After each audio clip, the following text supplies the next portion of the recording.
gledališkega festivala, ki poteka v Britaniji v St. Maloju.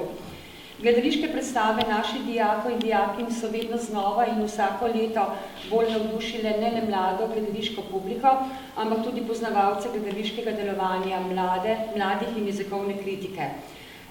Naše predstave so bile Carmen, Orkester, ime mi je Juliette Binoche in pa Križanja. In za te predstave je naša skupina na teh gostovanjih dobivala različna priznanja in nagrade. In tudi letos je žirija mladih posebej pohvalila režijo, sceno in pa igro skupine.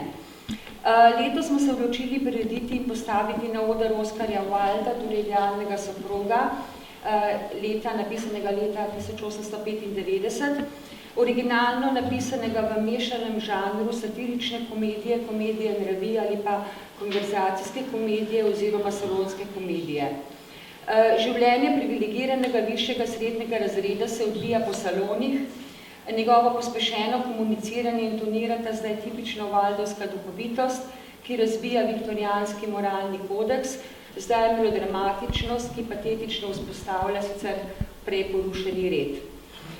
Žal smo se zaradi časovne omejitve na 20 minut morali odpovedati kar nekaj elementov valdovske komedije, da bi lahko pripeljali zgodbo do konca.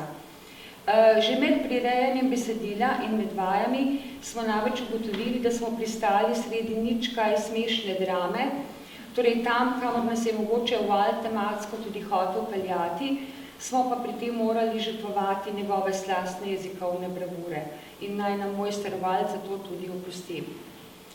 Na odru pred nami se tako odvija zgodba vzeta iz nekega drugega časa, povedane z jezikom iz nekega drugega časa, a vendarle presenetljivo in boleče sodobna. Zakon in ljubezen zakoncev Chiltern sta naenkrat ogrožena, ko se v njunem blablajočem salonu pojavi gospa Chivli, nevarna, večno neprilagojena, neviktorijanska, srednjeevropsko sodobna ženska, ki dobro razume pravila poslovnega sveta. Tako je. Z namenom, da zavaruje svojo investicijo, lobira pri Sir Robert Chilternu.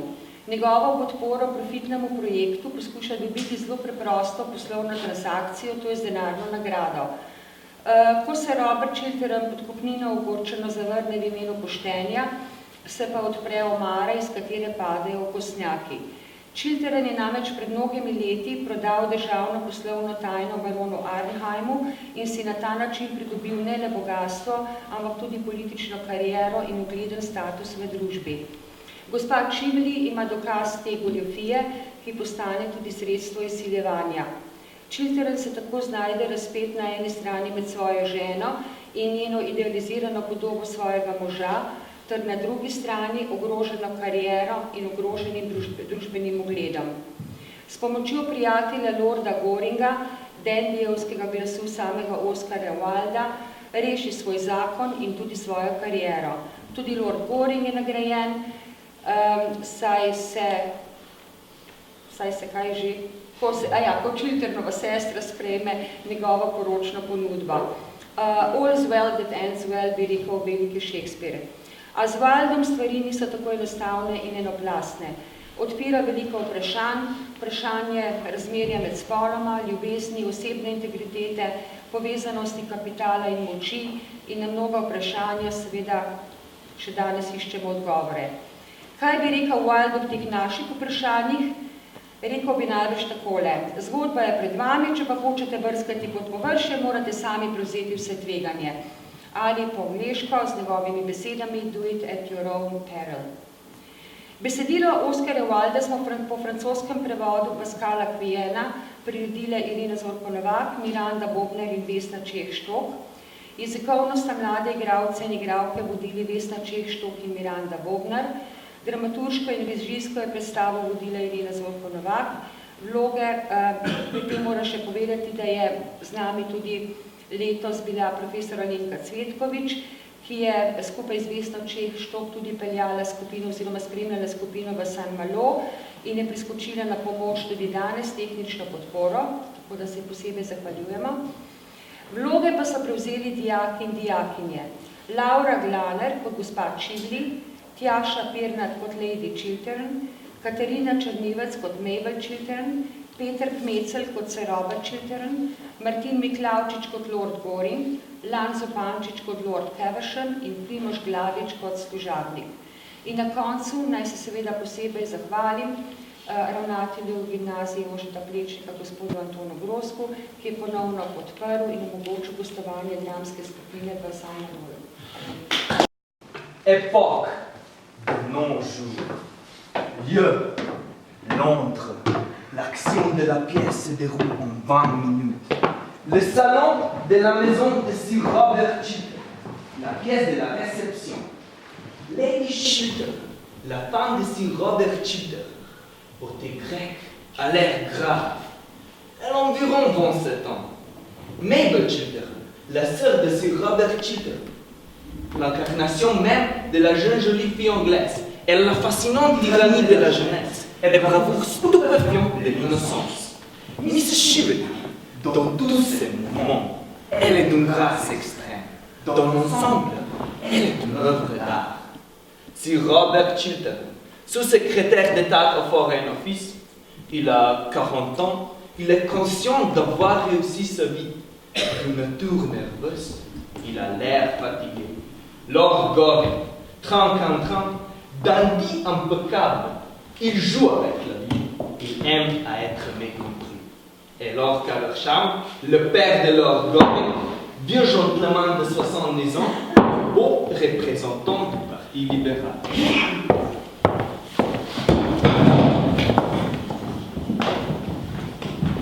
Bonsoir, Lady Chiltern. Ah, Lord Caversham. Est-ce que mon jambon n'a rien de difficile arrivé?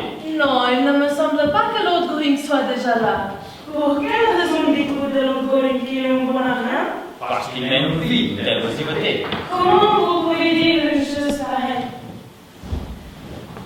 Enfin, le matin, à 10h, il monte à cheval dans le parc, il se roule à l'opératoire 3 fois semaine, se change à moi 5 fois par jour et, pendant la saison, il dîne en ville tous les soirs.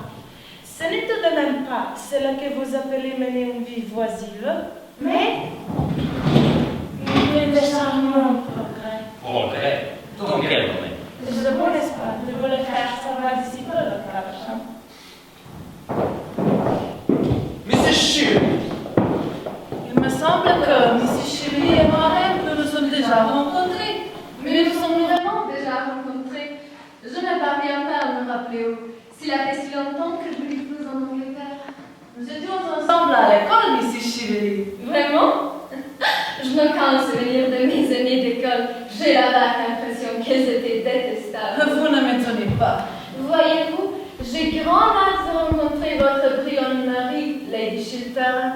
Depuis qu'il est au Foreign Office, on parle tellement de lui à Vienne. Il ne me semble pas que mon mari et vous, Mrs. Shively, ayez grand chose en commun. Ah, Robert, ma chère. Si Robert Chiltern meurt d'envie de faire votre connaissance. Tout le monde meurt d'envie de faire la connaissance de la brillante Mrs. Chively. Nos attachés à Vienne ne nous parlent que d'elle de leur missile. Merci, Sir Robert. Une relation qui commence par un compliment ne peut que devenir une véritable amitié. Et il se trouve que je connais déjà Lady Chiltern. Vraiment? Vraiment. Elle vient de me rappeler quand nous étions ensemble à l'école. Je m'en souviens maintenant très bien. Elle obtenait toujours les prix de conduite. Et vous, Mrs. Chively, quel prix obtenez-vous? Mes prix, je les ai reçus un peu plus tard. Et je ne crois pas en avoir reçu pour bon conduite. Lord Goring. Ah, bonsoir, mon cher Arthur. Mrs. Chively, permettez-moi de vous présenter Lord Goring, l'homme le plus oisif de Londres. J'ai déjà rencontré Lord Goring. Je ne pensais pas vous souviendrez de moi, Mrs. Shively. Êtes-vous toujours célibataire? Je crois.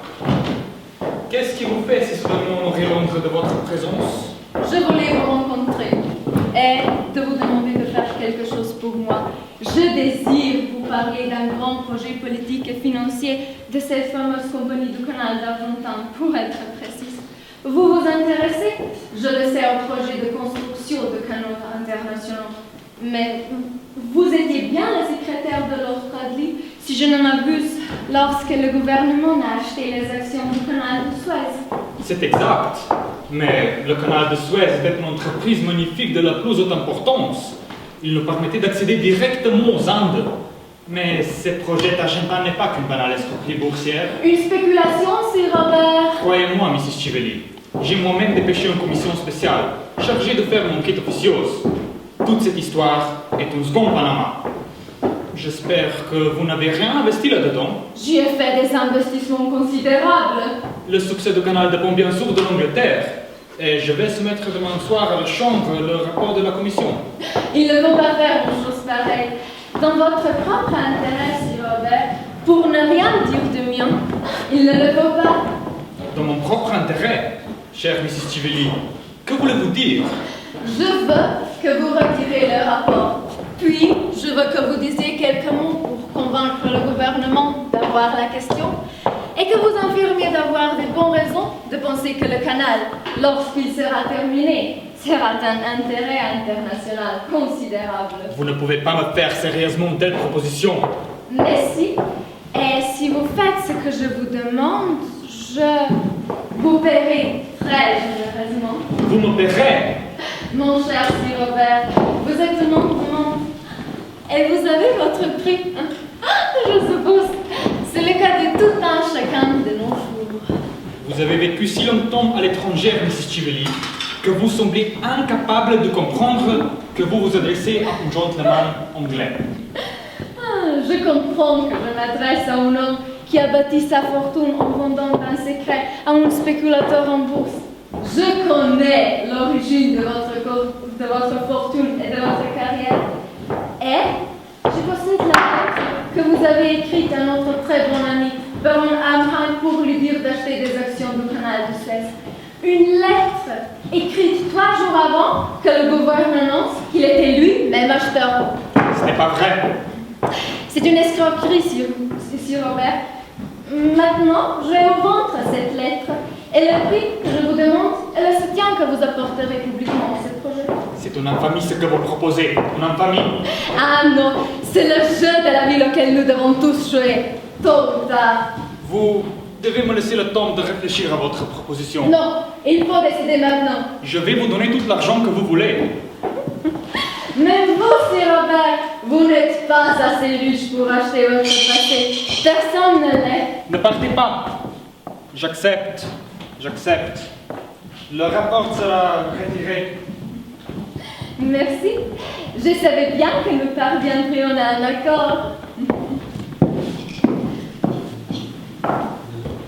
J'ai passé une soirée délicieuse. Et cela a été passionnant de faire la connaissance de votre mari, Lady Chittal. Pour quelle raison souhaitez-vous rencontrer mon mari, Mrs. Chivelli? Oh, je vais vous le dire. Je voulais que s'ils s'intéressent à ce projet de canal d'Argentin, je l'ai convaincu en 10 minutes. Demain soir, il va faire un discours en chambre en faveur de ce projet. Il doit y avoir erreur. Jamais mon mari ne porterait son soutien à un tel projet. Oh, je vous assure que tout est arrangé. Bonsoir, Lady Chittal. Bonsoir. Permettez-moi. Quelle horrible femme! Qu'est-ce que c'est? Quelqu'un a perdu une broche en diamant. Elle est magnifique. C'est un beau bracelet. Ce n'est pas un bracelet, c'est une broche. On peut la porter comme bracelet. Que faites-vous? Miss Mabel, je vais vous faire une requête assez étrange. Ne dites à personne que j'ai cette broche en ma possession. Si quelqu'un écrit pour la réclamer, faites-le moi savoir tout de suite. C'est effectivement une étrange requête. Eh bien, voyez-vous, j'ai offert cette broche à quelqu'un, il y a des années. Robert, dites-moi que ce n'est pas vrai. Vous n'allez pas soutenir cette escroquerie du canal d'Argentine. C'est impossible. Qui vous a dit que j'en avais l'intention? Cette femme, Mrs. Chivelli. Robert, je connais cette femme. Nous étions ensemble à l'école. Elle était menteuse et malhonnête. Pourquoi la laissez-vous influencer? Personne ne devrait être jugé seulement sur son passé. Le passé que l'on a et ce que l'on est. Il n'y a que par lui que l'on doit être jugé. Ce sont là des paroles très dures, Gertrude. Ce sont des paroles vraies, Robert. Vous m'avez dit hier que vous avez reçu le rapport de la commission et qu'il condamnait toute cette affaire de bout en bout. J'ai de bonnes raisons de croire que la commission a été mal informée. J'ai changé d'avis. Un point, c'est tout. C'est tout? Oui, c'est tout. Robert, me dites-vous vraiment toute la vérité? Gertrude, la vérité est une chose très complexe. Et la politique une affaire très complexe. Dans la vie politique, tôt ou tard, il nous parvenir des compromis. Ah, des compromis? Robert, pourquoi avez-vous changé? Je n'ai pas changé, mais ce sont les circonstances qui changent les choses. Les circonstances ne devraient jamais changer les principes. Robert, vous êtes différent. Vous n'avez jamais laissé le monde vous souiller. Pour le monde comme pour moi, vous avez toujours été un idéal. Oh, continuez à être cet idéal. Gertrude, Vous avez écrit à Mrs. Chively. Vous avez lui dire que vous ne pouvez pas obtenir son projet scolaire. lui écrire sur le champ. Oui, écrivez, Robert. Je vous aime, Robert.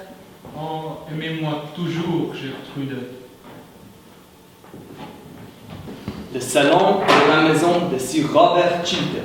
Mon cher Robert, vous auriez dû tout raconter à votre femme. Les femmes découvrent toujours tous nos secrets. Arthur, je ne pouvais rien dire à ma femme. J'aurais perdu l'amour de la seule femme au monde que j'adore. Lady Chiltern est-elle aussi parfaite que cela? Oui, ma femme est aussi parfaite que cela. Il est vrai que je détenais des informations secrètes au sujet d'une certaine transaction. Et il est un fait que les informations secrètes sont à l'origine de toutes les grandes fortunes d'aujourd'hui. À l'époque, je n'avais que 22 ans et j'avais le double malheur d'être pauvre et bien né.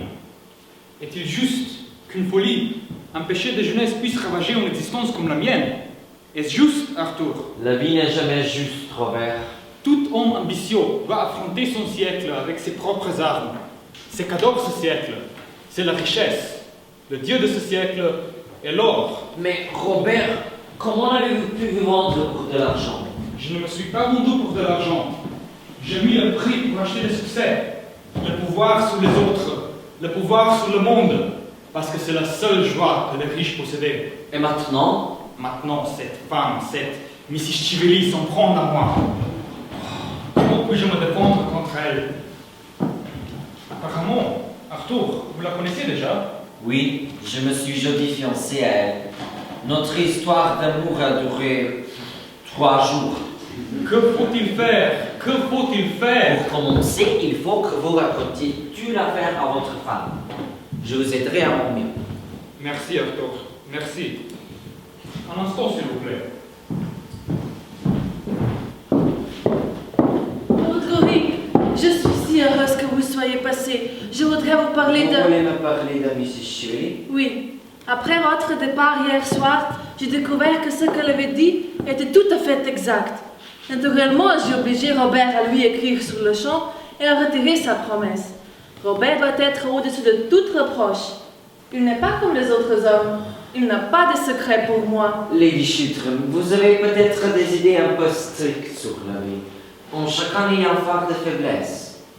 Lady Chiltern, si vous avez besoin de moi, venez me demander de l'aide et vous l'aurez. Lord Goring, je ne crois pas vous avoir jamais entendu parler sérieusement auparavant. Bonjour, Lord Goring. De grâce, soyez aussi léger que possible. J'aimerais bien, Miss Mabel, mais j'ai craint de manquer un petit peu de tournement ce matin. Juste au moment où Il faut que je m'en aille. Juste au moment où j'arrive, vous avez des façons abominables. Je suis certaine que vous avez été très mal élevé. C'est vrai. Eh bien, j'adore vos défauts. Je ne voudrais pas que vous renonciez à qu'un d'entre eux. Que c'est charmant de votre part. Mais c'est vrai que vous êtes toujours charmant. Au revoir, Lady Chiltern. Surtout, n'oubliez pas ce que je vous ai dit. Au revoir, Miss Mabel. Mrs. Chively. Ne voulez-vous pas vous asseoir, Mrs. Chively? Merci. J'avais perdu la broche en diamant hier soir. Ici? Je n'en ai pas entendu parler, mais je vais appeler Maisonnette. Oh, ne vous donne pas cette peine, je vous en prie. J'imagine que je dois la perdre à l'opéra. Mrs. Chively, il est juste, me semble-t-il, que je vous dise très franchement, que si j'avais su qui vous êtes vraiment, je ne vous aurais pas invité chez moi hier soir. Il est impossible que nous continuions à nous voir pendant votre séjour à Londres. Vous avez de l'aversion pour moi, je suis bien consciente. Et je vous ai toujours détesté. Et pourtant, je suis venue ici pour vous rendre un service. Comme je suppose le service que vous vouliez dû rendre à mon mari hier soir. Dieu merci, je l'en ai protégé. C'est donc vous qui lui avez écrit à m'écrire cette lettre insolente. C'est vous qui lui avez fait rendre sa promesse. Oui. Dans ce bas monde qui se ressemble, s'assemble. Entre vous et lui, il y a des abîmes. Lui et moi, nous sommes plus proches que des amis. Nous sommes ennemis enchaînés, l'un à l'autre. Le même péché vous unit. Comment osez-vous vous comparer à mon mari? Sortez de cette maison. Votre maison? Une maison achetée avec l'argent de des honneurs. Interrogez-le sur l'origine de sa fortune. Faites-lui avouer comment il a vendu un secret d'État à un spéculateur en bourse. Ce n'est pas vrai. Partez Robert, immédiatement. Ce n'est pas vrai. J'en ai tout à fait terminé avec vous deux. Je vous donne à tous deux jusqu'à demain midi. Robert, dites-moi que ce n'est pas vrai. Montez-moi, montez-moi. Ce qu'a dit cette femme est entièrement vrai. Mais Gertrude, écoutez-moi, laissez-moi tout vous raconter. Non, taisez-vous. Comme je vous ai adoré, pour moi, vous n'avez rien à voir avec la vie ordinaire. Vous étiez un être pur, noble, honnête, sans tache. Et maintenant, quand j'y pense que j'ai fait d'un homme comme vous mon idéal, l'idéal de ma vie. Pourquoi vous autres, les femmes, ne pouvez-vous pas nous aimer avec nos défauts et nos travers, comme nous, les hommes, nous aimons les femmes? Nous les aimons en tant conscients de leur faiblesse, de leur folie, de leur imperfection, et nous les aimons sans tant plus, sans doute pour cette raison. Hier soir, vous avez détruit ma vie, et maintenant, qu'est-ce qui m'attend?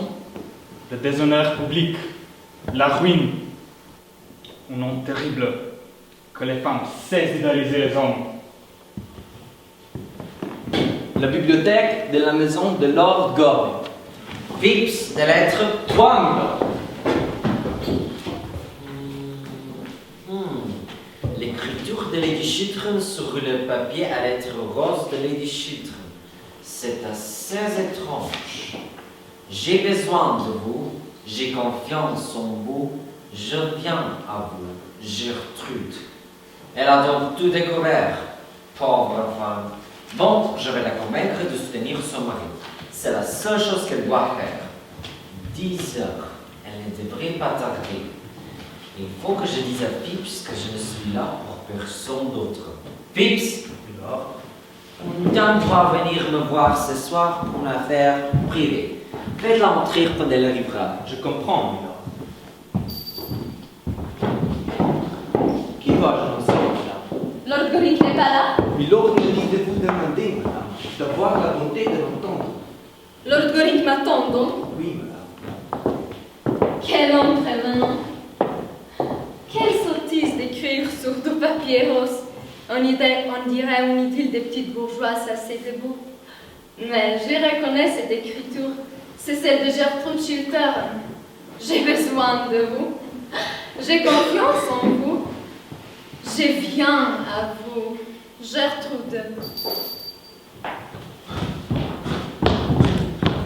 Arthur, À vrai dire, Robert, je suis affreusement débordé ce soir. Arthur, vous êtes mon meilleur ami. Et il est possible que d'ici demain, vous soyez mon seul ami. Ma femme a tout découvert. Arthur, je meurs de soif. Phips, apportez du vin d'Alsace. Un instant, Robert. Quand cette dame arrivera, dites-lui que j'ai dû brusquement quitter Londres. La dame est déjà dans cette pièce, Milord. Vous m'avez dit de lui faire entrer, Milord. Vous avez très bien fait. Me voilà dans un joli pétrin. Non, je crois que je vais m'en sortir.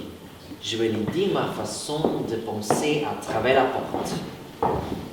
Arthur, dites-moi ce que je dois faire. Robert, vous aimez votre femme, n'est-ce pas? Oui, je l'aime plus que tout au monde. Je pensais que l'ambition était la chose la plus importante. Eh bien non, c'est l'amour la chose la plus importante. Mais à ses yeux, je suis déshonoré. Je suis infâme. Votre femme va vous pardonner. Elle vous aime, Robert. Que Dieu la veille. J'ai pris ma décision sur ce que je dois faire ce soir à la chambre. Le débat sur le canal doit commencer à 11h. Qu'est-ce que c'est? Quelqu'un nous écoute? Non. Quelqu'un a écouté tous les secrets de ma vie? Non, il n'y a Arthur, personne. laissez-moi passer. Ma vie est un jeu, et peu importe qui se trouve là. Mon Dieu, sa propre femme. Arthur, comment avez-vous expliqué la présence de cette femme ici?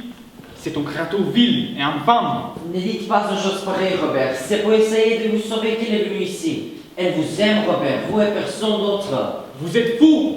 Vous allez bien ensemble. Elle, corrompue et impudente. Vous, hypocrite comme ami. C'est bon, Robert. Traître, même comme ennemi. Laissez-moi passer, monsieur. Robert! Bonsoir, Lord Goring. Michiveli. Grand Dieu. Puis-je vous demander ce que vous faisiez dans ma bibliothèque? J'écoutais, c'est tout. Vous êtes venu ici pour me vendre la lettre de Robert Chiltre. C'est bien cela? Pour vous l'offrir sous certaines conditions. Et quelle est votre proposition? Mais vous êtes vraiment anglais jusqu'à l'absurde. Les Anglais s'imaginent qu'un chiquet peut résoudre tous les problèmes de sa vie. Arthur, vous m'aimiez, j'ai dit. Oui. Je suis lasse de vivre à l'étranger. Je veux revenir à Londres. Quand je vous ai vu hier soir chez les Chiltern, j'ai su, Arthur, que vous étiez la seule personne qui ait jamais compté pour moi. C'est pourquoi, le matin du jour où vous me pousserez, je vous donnerai la lettre de Robert Chiltern. Telle est ma proposition. Je serai pour vous un très mauvais mari. Vous déclinez? Très bien. Vous allez donc laisser votre très grand ami Robert Chiltern courir à sa perte. Si Robert ne soutient pas mon projet d'Argentin, je le dénonce. Vous ne devez pas Voilà. faire une chose pareille. Ce serait vil, horrible. Mrs. Chively, j'ai trouvé cette broche. Est-ce que c'est à vous? Oui, je suis si heureuse d'avoir récupéré. C'est un cadeau. Ne voulez-vous pas la mettre? Mais certainement, si vous m'épargnez. Pourquoi vous me la mettez comme un bracelet? J'ignorais comment on peut la porter comme un bracelet. Mais elle est ravissante sur moi de porter comme un bracelet. Oui, bien plus que lorsque je l'ai vu la dernière fois. Il y a 10 ans, au bras de Mary Berkshire, à qui vous avez volé. Que voulez-vous dire?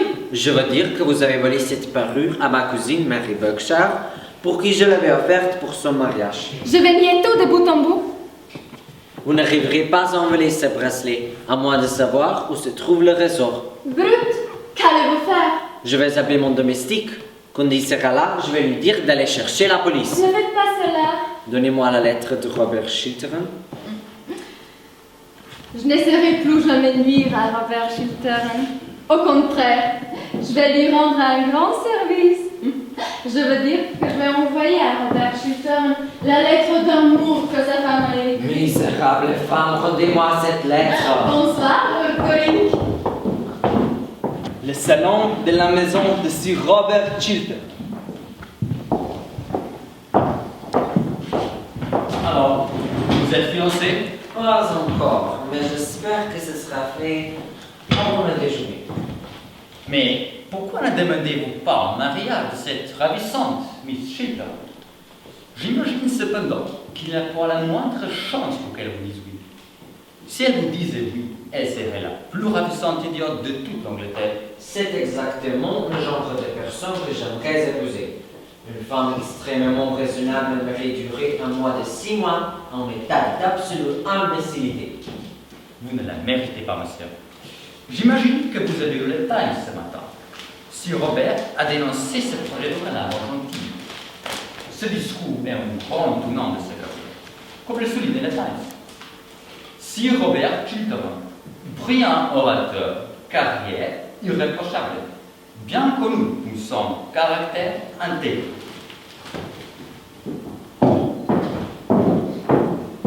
Bonjour, Lord Goring. Lady Chiltern, j'ai une bonne nouvelle à vous annoncer. Hier soir, Mrs. Chively a été obligée de me rendre la lettre de Robert et je l'ai brûlée. Robert est hors de danger. Oh, merci. J'en suis tellement heureuse. Il n'y a plus maintenant qu'une seule personne en danger, vous-même. Hier soir, vous m'écrite une très belle lettre, celle d'une femme demandant de lui venir en aide. Mrs. Chively a volé cette lettre chez moi. Et alors, que peut-elle en faire? Il a l'intention de l'envoyer à votre mari. Non, il faut intercepter cette lettre. Oh, Robert a la lettre à la main. Oh, vous lui avez sauvé la vie. Mais qu'avez-vous fait de la mienne? Gertrude, mon amour, est-ce vrai? Oui, J'avais besoin d'un conseil d'amis. Et M. Chively a rendu à Lord Going le document qu'elle avait en sa possession et il l'a détruit. Pas la moindre infamie ne vous attend. Pas la moindre humiliation publique. Je suis si heureux d'avoir fait ce discours hier soir à la Chambre. Je l'ai fait en me disant qu'il allait me valoir le déshonneur public. Mais cela n'a pas été le cas. Ce qu'il vous a valu est l'hommage général. J'imagine, Gertrude, j'imagine que je devrais me retirer immédiatement de la vie publique. Oh oui, Robert, c'est ce que vous devriez faire. C'est votre devoir d'agir ainsi. C'est un immense sacrifice. Non, ce sera une immense récompense, mon amour. Bonjour, Lady Chiltern. Mes plus vives félicitations, Chiltern, pour votre brillant discours d'hier soir. Je quitte à l'instant le Premier ministre et vous allez occuper le poste actuellement vacant au gouvernement. Voici la lettre du Premier ministre. Je ne peux pas accepter cette proposition. J'ai décidé de la décliner. J'ai l'intention de me retirer immédiatement de la vie publique. Refusé au poste au gouvernement, Lady Chiltern. Je l'approuve, Lord Caversham, et je l'admire pour cela. Robert, vous allez maintenant écrire votre lettre au Premier ministre, n'est-ce pas? Oui, j'espère que je ferai mieux de l'écrire immédiatement.